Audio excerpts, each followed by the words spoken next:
महिला अत्याचाराच्या घटनांनी सध्या महाराष्ट्र हादरलाय। नाशिकमधील अशोक खराचं प्रकरण बाहेर आलं आणि महाराष्ट्राला मानसिक धक्का बसला। या प्रकरणातून महाराष्ट्र सावरत नाही तोपर्यंत अमरावतीच्या परतवाड्यातील लैंगिक शोषणाच्या व्हायरल व्हिडिओचं प्रकरण येऊन ठेपलं। तब्बल 350 व्हिडिओंनी राज्यभर खळबळ माजली। नाशिक आयटी कंपनीतील महिलांचं लैंगिक शोषण आणि धर्मांतरणाच्या प्रकरणानं कामाच्या ठिकाणी होणारी भयानक कृत्य समोर आली। नाशिक परतवाड्यानंतर आता राळेगाव सुद्धा चर्चेत आहे। राळेगावात जवळपास 34 अल्पवयीन मुली बेपत्ता झाल्या असून त्यांना परराज्यात देहव्यापारासाठी विकलं जात असल्याचा खळबळजनक संशय व्यक्त करण्यात येतोय। या घटनांमुळे संपूर्ण जिल्ह्यांमध्ये मोठी खळबळ उडाली आहे। या सगळ्या प्रकरणांमधले रोजचे खुलासे संपत नाहीयेत तोपर्यंत आता मीरा भाईंदरमधील घटनेनं संतापाचं वातावरण निर्माण झालंय।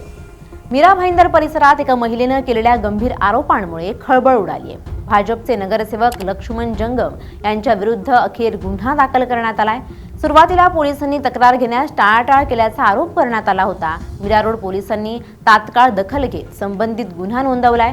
पोलिसांनी आरोपींविरुद्ध भारतीय न्याय संहिता कलम 69 आणि 351(2) अंतर्गत गुन्हा दाखल केलाय। हे कलम फसवणूक करून शारीरिक संबंध ठेवणे तसंच धमकी देणे या प्रकारांशी संबंधित आहे। पीडित महिलेच्या तक्रारीनुसार जुलै 2022 मध्ये आरोपीने तिला मीरा रोड पूर्व येथील आपल्या कार्यालयात बोलावलं। तेथे लग्नाचं आश्वासन देत तिच्यावर अत्याचार केल्याचा आरोप करण्यात आलाय।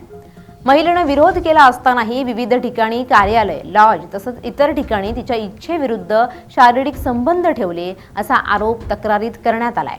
तसंच तक्रार केली तर गंभीर परिणाम भोगावे लागतील अशी धमकी सुद्धा देण्यात आल्याचा उल्लेख महिलेकडून करण्यात आलाय।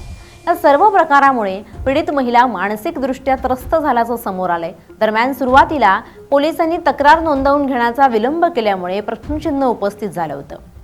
हा मुद्दा उचलून धरल्यानंतर पोलीस यंत्रणा हल्ली आणि अखेर गुन्हा दाखल करण्यात आला। या प्रकरणामुळे राजकीय वर्तुळात मोठी खळबळ उडाली असून आरोपी नगरसेवकावर कठोर कारवाई करण्याची मागणी होतीये।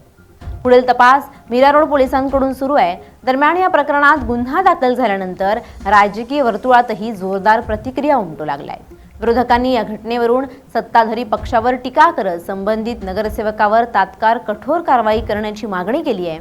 तसंच महिलांच्या सुरक्षेच्या मुद्द्यावरून प्रशासनाची भूमिका संशयास्पद असल्याचा आरोपही करण्यात येतोय। या घटनेमुळे मीरा भाईंदर परिसरात संतापाची लाट उसळली आहे। पोलिसांकडून सध्या पीडित महिलेचं सविस्तर जबाब नोंदवले जात आहेत। आरोपी विरोधातील पुरावे गोळा करण्याचं काम युद्ध पातळीवर सुरू आहे।